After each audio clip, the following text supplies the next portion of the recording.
Salut les riders, salut les riders, j'espère que vous allez bien. Aujourd'hui c'est e-bike test et on se retrouve avec Gonz pour le test du Sunkern EL S1.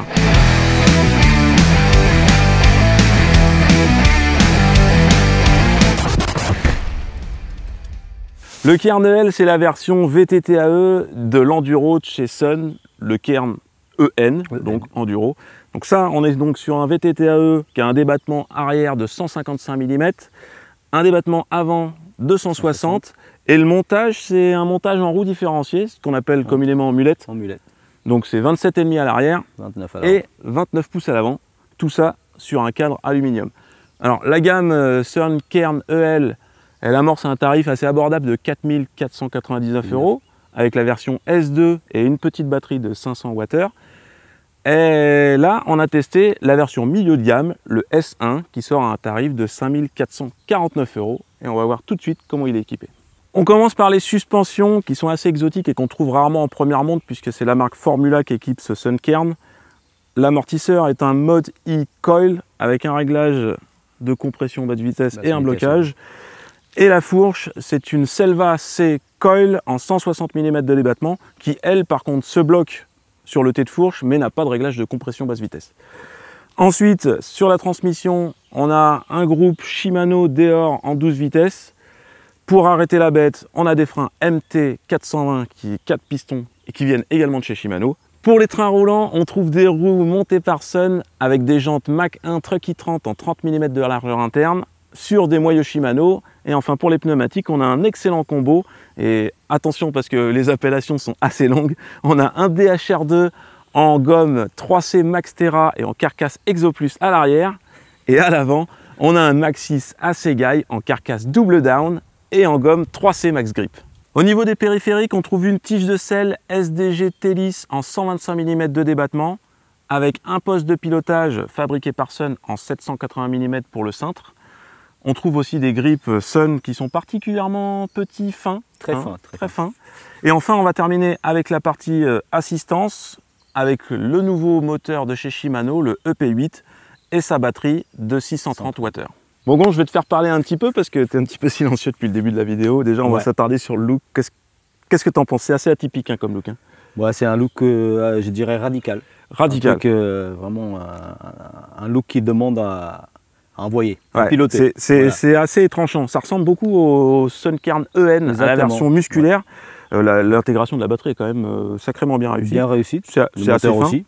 Par contre, le design peut ne pas plaire à tout le monde. Hein. C'est plein d'arêtes, c'est saillant, c'est tranchant, c'est assez massif. Enfin voilà, ça peut diviser. Je pense que c'est une signature Sun, parce qu'ils ont toujours eu cette cinématique et ce style vachement affûté, bien sloping.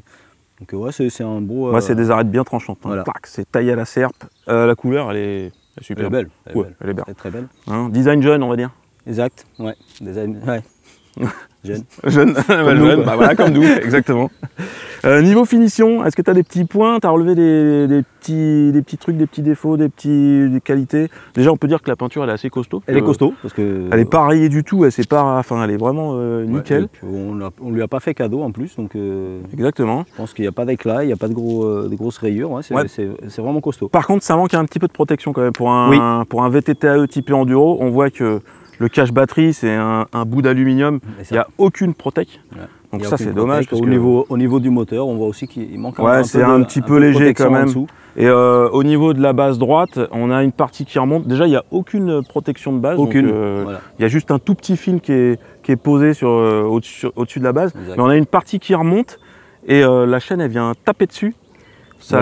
Non seulement ça fait des impacts sur cette partie-là, d'ailleurs c'est truffé d'impacts, et en plus ça fait du bruit puisque la chaîne elle vient claquer sur le bout d'aluminium. Donc ça c'est un petit peu dommage quand même. Sans parler de la chaîne qui tape sur la gaine du câble de dérailleur. Ouais. Donc c'est voilà. Bon, ça pourrait être un petit peu amélioré quand même. Sinon le passage de câble est super propre. Oui. Ça c'est bien guidé partout. Voilà, ça il n'y a pas grand chose à dire. Et l'aimant est bien planqué derrière la base, donc ça aussi c'est pas mal. La globalité il est pas trop mal. Ouais. Je pense qu'il y a quelques petits points. Ouais, les soudures sont quand même assez discrètes. Enfin, c'est quand même assez bien réalisé quand même. Ouais. Mis à part les petits points qu'on a relevés qui pourraient un petit peu progresser. Voilà. Bon Gonz, avant d'allumer cette grosse machine, on va s'attarder très rapidement sur les chiffres de géométrie. On rappelle notre taille, toi tu fais 1m70, moi 1m78. On a donc testé une taille M. Et sur la taille M, donc on a un reach de 444 qui est pas extrême mais quand même assez confortable. On a un angle de direction qui est ouvert à 65 degrés devant, donc qui est classique pour un enduro, c'est pas non plus extrême, avec des bases arrière en 450 pour un empattement total de 1229 mm. Bon, avant de mettre de l'action, on va déjà parler un petit peu du poids de l'engin puisqu'on l'a pesé à 26,66 kg. Donc ça commence à faire quand même assez lourd pour un VTT-AE, même pour un enduro. Mais rappelons quand même, on est en full ressort, donc ça rajoute de la lourdeur. Et on a des gros pneus en carcasse renforcée. Niveau position, la prise en main du vélo, c'est fait comment chez toi? Bah écoute, la position elle est assez facile, dès que tu t'assois dessus, tu te sens bien. C'est assez naturel. Donc le 537-180, j'ai l'habitude de rouler avec ça, donc c'est bien. Après les grips, ils sont, comme tu as dit tout à l'heure, ils sont assez fins. Ouais. Donc tu as cette impression que d'avoir un cintre un peu plus étroit. Ouais, exactement. Et puis ça te remonte un peu dans les avant-bras, dans les parties. Bah, tu as l'impression d'avoir les mains directement en contact avec le cintre. C'est vraiment ultra fin. Niveau ergonomie, on a un vélo qui peut embarquer une bouteille, la bouteille la plus grande qu'on essaye. Feedlock. Ouais, exactement. Donc, ça, c'est un bon point. Sinon, niveau ergonomie électrique, on a un cache batterie qui se démonte avec une clé Allen. Donc c'est un petit peu moins rapide et pratique qu'avec les loquets, mais au moins ça bouge pas du tout. Exactement. On a d'ailleurs des bumpers qui viennent empêcher la fourche de taper le cadre. Donc du coup, tu peux pas tourner le guidon à 360 degrés. Et on a un angle de braquage qui est assez court quand diminué, même. Voilà, qui est assez diminué. Mais hormis ça, bon, bah, pour brancher la batterie, c'est assez pratique. Il est hyper accessible, voilà, c'est bien protégé en plus. Donc, exactement. Est-ce que tu as remarqué que quand tu branches la batterie, tu n'as pas de témoin de charge? Oui. Donc l'écran s'éteint et du coup tu sais pas où tu en es. Il n'y a qu'avec le chargeur où tu te rends compte de la charge. Exactement, ça c'est un petit peu dommage je trouve. Parce que tu ne sais pas trop où en est la charge de ton vélo. Donc ça pourrait être un petit peu mieux. Bon, on allume un petit peu la machine, Gonz. Comment tu as trouvé le nouveau moteur EP8 de chez Shimano? Comment il fonctionne? C'est pas le premier que j'essaye de Shimano EP8. Et celui-là, je l'ai trouvé un peu moins puissant que les précédents que j'avais essayé. Ouais. Alors, c'est peut-être dû au poids de la bête. Peut-être dû au poids de la bête, aux pneus qui sont peut-être un peu plus collants. Pneus, mais ceci dit, il est très linéaire, il est plaisant. Le moteur, oui. C'est un petit peu plus naturel que sur un Bosch par exemple, qui te pousse le derrière. Et celui-là, il est un petit peu plus sportif quand même. Un peu plus linéaire, un peu plus sportif. On peut régler quand même les différents modes. On a trois modes. On a Eco, Trail et Boost. Et les trois modes s'ajustent. En fait, il suffit de connecter le téléphone, votre smartphone au vélo, et puis vous pouvez configurer les différents modes. Ouais, ça c'est pratique pour se personnaliser l'assistance. Ça c'est plutôt pas mal. Pour les longues sorties, tu peux économiser un peu plus ou moins la batterie en jouant sur les modes. C'est très bien. Moi je l'ai récupéré derrière toi, tu avais tout poussé à fond. C'est fait pour ça. Ouais, exactement. Sinon, niveau ergonomie électrique, franchement, il y a deux petits boutons, c'est super simple. Oui. Hein, tu peux naviguer, changer de mode avec le pouce, c'est hyper accessible. Le seul truc, c'est que pour changer l'affichage du compteur, il faut appuyer en bas du compteur, c'est pas forcément très accessible. Il faut lâcher la main du guidon. Bon. Après, ça se fait bien quand même, hein, il est assez accessible. Bon, voilà, c'est un petit détail, mais franchement, ça le fait. En montée, du coup, les 85 Nm maximum, on n'a pas l'impression quand même de les avoir sous le capot. C'est ça qu'on a ressenti. C'est ça qu'on a ressenti. Il est aussi un petit peu pâteau en montée, du fait de son poids. Et moi, je trouve qu'il manque un petit peu de grip derrière. De l'arrière. Ça t'arrive de ziquer un peu dans les parties techniques, ou les parties où il y a des rochers ou des trucs comme ça. Il manque de motricité. Est-ce que c'est dû à la roue de 27,5 à l'arrière, qui est peut-être un petit peu moins motrice qu'une roue de 29, ou tout simplement à la géométrie du vélo? Je pense que c'est la géométrie et puis l'amortisseur arrière qui fait défaut, je pense. Tu penses? Oui. Moi, je pense pour la motricité. Ouais, pour la motricité. Moi, je pense. On a un vélo qui est assez qui cabre un petit peu aussi. Quand c'est très raide, moi j'ai essayé de faire la montée impossible avec le vélo, tu cabres. C'est impossible. Ouais, c'est impossible parce que tu cabres, du coup il faut se mettre vachement en avant et puis tu perds du grip à l'arrière et j'ai pas réussi à la monter tout simplement. Donc c'est pas c'est pas une arme de D+. C'est pas un grand-père, ouais. Non, Ça, c'est sûr. pas une arme de D+. Mais par contre, on va passer dans son domaine de prédilection, Ah, qui est la descente. Voilà. La descente, c'est- On parle de confort déjà en descente. Comment tu as trouvé le fonctionnement des suspattes? Alors, très différente. À l'arrière, l'amortisseur, comme tu dis, il fonctionne hyper bien, même s'il est un peu bruyant. J'ai trouvé des bruits bizarres. En fait, c'est le moteur Shimano EP8. Apparemment, quand la roue libre se désengage, à l'intérieur, ça bouge et du coup, ça gligne un petit peu. C'est vrai que c'est un vélo que j'ai trouvé très bruyant. Donc, on Ouais, confort de... très. Enfin, c'est Par vraiment... contre, les fonctionnements, il est au top. Il fonctionne bien. Voilà. L'amortisseur L'amortisseur tu sens bien fonctionne qu'il est- super bien. Ouais. Après, la fourche, là, c'est un autre débat. Alors toi, t'as pas goûté à la fourche à ressort Non. puisqu'elle a éclaté en vol Voilà. quand je l'ai testé moi. Exact. Moi, Donc, je suis passé directement avec l'AR. Ouais. D'ailleurs, le SAV Sun, un petit mot à part, le SAV Sun a été ultra réactif. Top, ouais. Ils nous ont renvoyé une fourche à air, donc la Selva Air. Donc toi, tu as terminé le test avec la air. Moi, la colle, j'ai eu un peu de mal à m'y faire. Déjà, j'ai eu du mal à trouver les bons réglages. Et en plus, je trouve qu'elle est très sensible au début. Et dès que ça devient défoncé, bah, tu te prends tout dans les bras. Ouais, et en plus, elle manque un petit peu de rigidité, je trouve. J'ai refait 2-3 petits roulages avec la la R R, pour voir la différence. Et bah, c'est un petit peu plus facile à régler. Tu peux régler les compressions basse vitesse. Ça, question de réglage, oui. Par contre, c'est vrai que en début de course, elle est super sensible, mais dès que ça devient chaotique, c'est la même chose que la Koi, tu te prends tout dans les bras. Ouais, Et franchement, ça mériterait quand même une fourche un peu plus balèze. balèze, ouais. Est-ce que tu l'as trouvé maniable, ce vélo? Alors bizarrement, quand on le prend en connaissant son poids, on se dit ça va être imbougeable. Et effectivement, quand on ne va pas vite, il a du mal. Ouais, il est un peu pâteau à basse vitesse.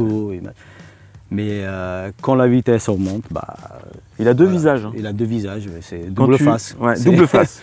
Quand tu es dans le lent, quand tu subis un peu la machine, quand tu n'es pas du genre actif, il est pâteau, tu as du mal à le faire tourner, tu sens le poids, il t'emmène. Mais alors quand tu lui rentres dans l'art, tu lui rentres dans l'art, alors là... Ouais, c'est vraiment un vrai... Et c'est fait pour ça, ce vélo-là, il est fait pour ça. Il y a pas de... Et il devient dynamique quand tu lui pousses dedans. Hein. Franchement, il est à assistance électrique et c'est vraiment juste pour nous emmener en haut d'une descente. Ouais, exactement. Pour pouvoir envoyer en descente, c'est tout. Exactement. Ouais. Il est stable. Très, très stable. Et dans le franchissement, il n'y a vraiment pas de problème. C'est une machine qui est faite pour rouler vite. Et d'ailleurs, moi j'ai claqué un com avec. Exact. Je t'ai volé un com avec et c'est vraiment une fusée. Ouais, c'est une fusée qui invite à l'attaque et plus tu les tapes devant, plus il en redemande et plus tu prends un kiff monstrueux. Exactement. C'est pas un cruiser, c'est pas son point fort. Non, du tout. Bon, niveau grip, comment tu l'as trouvé? Est-ce que ça tient bien? Tu peux Moi, bien... j'ai trouvé qu'il était bien, ça grippe bien et puis avec ces pneus-là, de toute façon, ça peut que bien gripper, même si la suspension elle n'est pas au top. Ouais. J'ai trouvé qu'il était assez bien. Quand il part? Par contre, quand il part, tu perds l'adhérence. Tu l'as vu, tu étais derrière moi. Ouais. Quand tu perds l'adhérence, tu peux pas le rattraper. Ouais, je l'ai vu plusieurs fois, surtout de l'arrière. Ouais. Une fois, tu es carrément parti des deux roues. Et c'est vrai que tu peux plus le rattraper. Donc ça tient bien le pavé. C'est très rassurant. Déjà, la Segai qui est devant, il tient vraiment bien sur l'angle. Normalement, il a un décrochage progressif, mais là, je pense qu'avec le poids, dès que ça part, tu t'envoies dans le décor. Donc ça, c'est un petit point à signaler. Au freinage aussi, j'ai trouvé qu'il manquait un peu de grip. J'ai eu l'impression que la suspension arrière, elle se fige un peu sur les phases de freinage. Elle a tendance à dribbler sur le terrain. Exactement. Et du coup, on a un grip qui est un petit peu précaire. Et en parlant de freinage, du coup, comment tu as trouvé ces 420? Bah, écoute, c'est des freins d'entrée de gamme de Shimano, mais je les trouve quand même assez puissants. Peut-être pas assez pour la bête, pour le poids qu'elle. Pour moi aussi, pour toi aussi. Peut-être pas assez pour moi. Donc ça mériterait bien une paire de freins. Moi j'ai eu du mal quand même à planter les gros freinages, hein. Ça manquait un peu de réserve. C'est des freins qu'il faut vraiment appuyer, il faut serrer les... le poids total en charge quand je suis dessus, ça fait quand même 120 kg quasiment. Donc faut les arrêter et là, avec les 420 c'est un petit peu limite quand même. Ouais. Bon Gonz, on va terminer par l'aspect plaisir. Est-ce que tu as pris du kiff au guidon de ce Sunkern S1? Dès que c'est dans le D-, oui, forcément. Ouais. Mais en global, oui, j'ai pris du plaisir, beaucoup de plaisir avec. Mais il faut lui taper dedans. Bah, il faut lui taper dedans. Et il leur demande. Ouais, il dit vas-y, recommence. Voilà, c'est un piège quoi en fait, parce que plus t'envoies, plus il en demande et puis. Eh oui, mais c'est pas machine... forcément le plus fun, mais par contre, tu prends un malin plaisir à lui taper dans la tronche. Ouais, exactement, c'est un bon descendeur. Gonz, on peut synthétiser, c'est une machine qui a quand même pas mal de petits défauts qui peuvent être agaçants, mais il est quand même bien attachant et c'est un engin qui est fait pour souder en descente. Exactement. Il t'appelle, il dit viens Gonz, viens me taper dedans, viens. Ouais, et là, rien que ça, bah écoute, ça fait des petits défauts, peut-être un petit charme. Ouais, mais moi, le plaisir qu'on prend avec, je pense qu'il prend contrebalance le dessus sur les défauts qu'il peut avoir. Exactement. Ouais.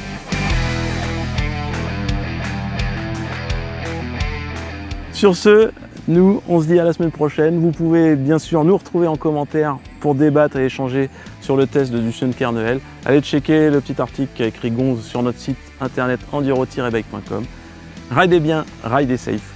Ciao. Ciao. Alors le Kern, c'est le mec de Barbie. Voilà. Et le ER, c'est parce qu'il a une prise dans le derrière.